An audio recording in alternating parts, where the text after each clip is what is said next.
Sinabi mo, Mr. Witness, para maintindihan natin, no? Ito ay temporary. Okay. Yes, ma'am. Based on findings na irregular. Ano ba irregular? Ano ibig sabihin Irregular. ng irregular? Based on COA circulars po, ang irregular disbursement ay yung mga disbursement na hindi umaayon or hindi nagko-comply dun sa requirements ng mga COA issuances. Okay. Sa Pilipino, ang tawag dito ay irregular pa rin. Tama?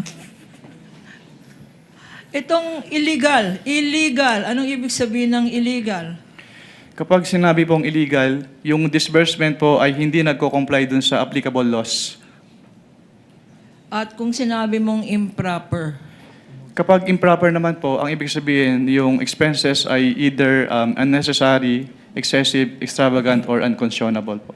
so pag nagbigay kayo ng notice of suspension, ito ay nagpapahayag. This means, ang significance nito ay na-observe ninyo, ikaw, sa audit findings mo, na ito ay irregular, illegal, or improper. Leading, Your Honor. Objection. Kindly reform, Counsel. I will go to the next question.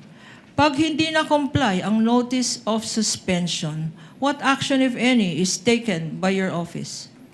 Kapag hindi po na-comply yung notice of suspension, then that is the time po na mag-i-issue na kami ng notice of disallowance.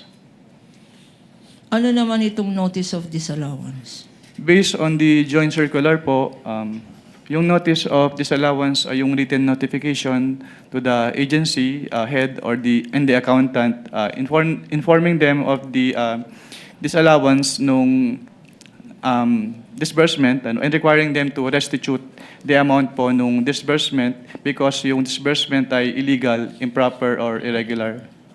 So, Mr. Witness, whether tinatawag mo ito AOM or Audit Observation Memorandum, or whether notice of suspension, or whether notice of disallowance, in these three stages, nabibigyan ng opportunity ang ino-audit na agency para mag-comply? Yun po ba ang ibig sabihin ng explanation mo? Kapag sa AOM po, tsaka notice of suspension, yes, binibigyan po silang ng opportunity para mag-comply. Pero kapag ND na po kasi, pag notice of disallowance, ang tanging remedy na lang nila is to settle the amount or to appeal with the commission proper. Okay. Let us go now to the issue of the Office of the Vice President. Earlier, you said AOMs were issued to the Office of the Vice President, correct? Now, Yes, ma'am. specifically, let us go now to the first and second quarter of 2023, showing to you, and if shown to you, and flashed on the screen, would you be able to identify the same?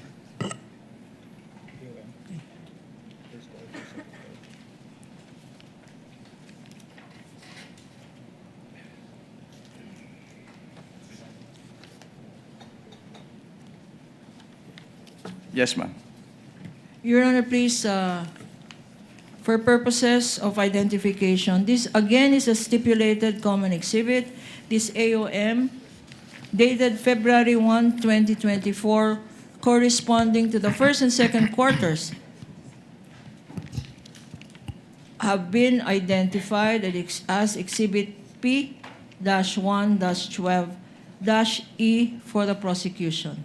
Thank you, Your Honor. In the part of the defense, this was pre-marked as D-1-105-OVP for the information of the Honorable Court. Noted, Attorney Caponan, may proceed.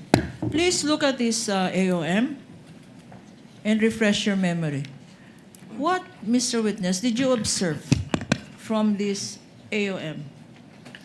Yung findings po or observations namin, una po, hindi po nag-submit ng documentary evidence of payments si OBP for the first and second quarters of 2023.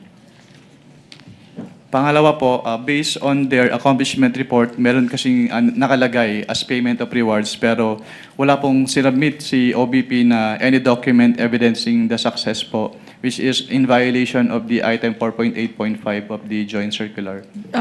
Your Honor, for the better appreciation, Your Honor, and with your permission, this is being flashed on the screen. The findings made are in boxed in red, Your Honor. So yung second finding mo, una, ulitin natin. Yung una po ay walang sinubmit na documentary evidence of payment si OBP for the first and second quarter of 2023. Ano pa? Pangalawa po, dahil may line item for the payment of rewards sa kanilang accomplishment report, wala po silang sinubmit na any document evidencing the success of the information gathering or surveillance activities on account of the information given by the informer in violation po nung item 4.8.5 of the joint circular. Meron mga, before you go to your next observation, Mr. Witness, merong mga amounts stated dyan. For the record, can you read these amounts and what periods they correspond to in terms of payment of rewards?